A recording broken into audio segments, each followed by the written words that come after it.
Sumasailalim na sa booking process sa Station 5 ng Manila Police District Command si Ruel Menorca matapos siyang maaresto kanina. Alamin na po natin ang kaganapan ngayon doon sa ulat on the spot ni Ian Cruz. Ian? Yes, Connie at Rafi, dumating nga dito kanina sa MPD Station 5, Ermita Police Station, si Attorney Trixie Angeles para nga tingnan ang kalagayan ng kanyang kliyente na si Lowell Menorca. Papunta sana sa Court of Appeals si Menorca para sa isinampang writ of amparo case sa Supreme Court ni Menorca ng isilbi sa kanya o ng isilbi ng naka-plain clothes na mga tauhan ng Manila Police District, yung nasabing warrant of arrest. Sabi ni MPD Director Rolando Nana, grupo ni Superintendent Ed Leonardo ang nagsilbi ng warrant of arrest ukol sa kasong libel na inisyu ng Branch 21 ng 12th Judicial Region sa Kapatagan, Lanao del Norte. Sabi ni Angeles, ngayon lamang nila nalaman ang tungkol sa nasabing libel case, wala raw naging notice sa kanila. Questionable rin daw ang timing ng pag-serve ng warrant kung kailan sasalang sa cross-examination si Menorca sa Court of Appeals. Aalamin daw nila ang mga legal na hakbang. Ipinapatid na rin daw nila sa Court of Appeals ang nangyari kay Menorca at matapos makausap si Menorca ay umalis na nga rin dito sa istasyon si Angeles at nagtungo na siya sa Court of Appeals. Rafi, Connie, dumating din dito sa Ermita Station si Anthony Menorca, ang nakababatang kapatid ni Lowell. At sinabi nitong sa bandang Hulyo nagsimula ang pag-aresto sa kanyang kapatid. Natapos ito sa Quirino Avenue malapit sa Ross Boulevard sa tapat ng ospital ng Maynila. Ang anak ni Menorca na batang babae nasaksihan daw ang nangyari sa kanyang ama.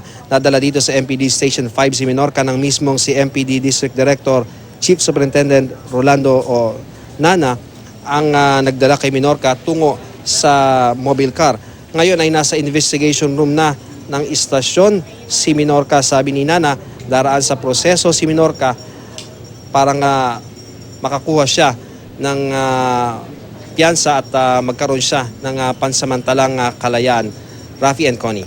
Ian, nabanggit na ba kung kailan maglalagak ng piyansa yung kampo ni Menorca? Dahil 10,000 lang naman yata, hindi ba? Yung piyansa para dyan sa kaso.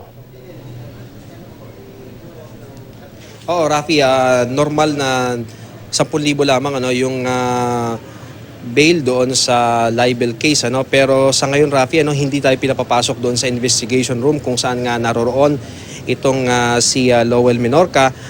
Mayat maya naman balik-balik din doon sa kanyang kinaroroon ng investigation room yung ilang mga taga-MPD, pero hindi pinapapasok ang mga kagawad ng media para malaman man lamang kung ano nga ba yung nangyayari at kung nagsisimula na ba yung sinasabing booking process na step ito, Rafi, dahil requirement itong process na ito para maisumite doon sa korte para sa pagkasampa nila nung bail. Pero sinasabi rin ni Attorney Trixie Angeles, inaalam pa nila yung kanilang mga option sa buong maghapon na ito. Magkakaroon daw sila ng mga updates sa atin para malaman natin kung ano ba yung magiging legal na hakbang nila ukol sa nangyaring ito sa kanilang kliyente, Rafi. Iyan, nabanggit ba ni Attorney Angeles kung ano yung naging epekto nung hindi pagdalo ng kanyang kliyente sa hearing sa Court of Appeals?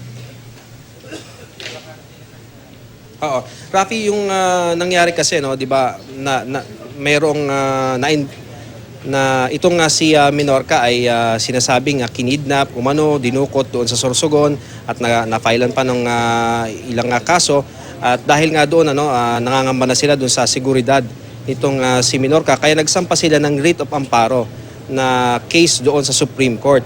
At ibinaba naman ng Supreme Court doon sa Court of Appeals itong pagdinig nga dito sa writ of amparo na to, dahil sabi nga ng Attorney Trixie Angeles, hindi naman dumidinig ng mga ganitong kaso ang Korte Suprema, kaya dinelegate ito sa Court of Appeals. At nasa stage na raw ito, Rafi, nung cross-examination kay Menorca, at sinasabi nga nyo na kailangan ma-cross-examine itong si Menorca sapagkat maaaring ma-strike out yung mga nauna niyang testimonya doon sa Court of Appeals. At kaya importante talaga na makadalo itong si Menorca doon sa Court of Appeals. Pero Rafi, sinabi naman itong si Attorney Trixie Angeles na pinabatid na nila sa Court of Appeals yung nangyari nga dito sa kanyang kliyente, at kabilang araw sa kanilang kukwestiyonin yung timing nung pag-serve ng warrant of arrest kung kailan nga may sasalang sana sa cross-examination itong si Minorca doon sa Court of Appeals. Okay, maraming salamat sa iyo, Ian Cruz.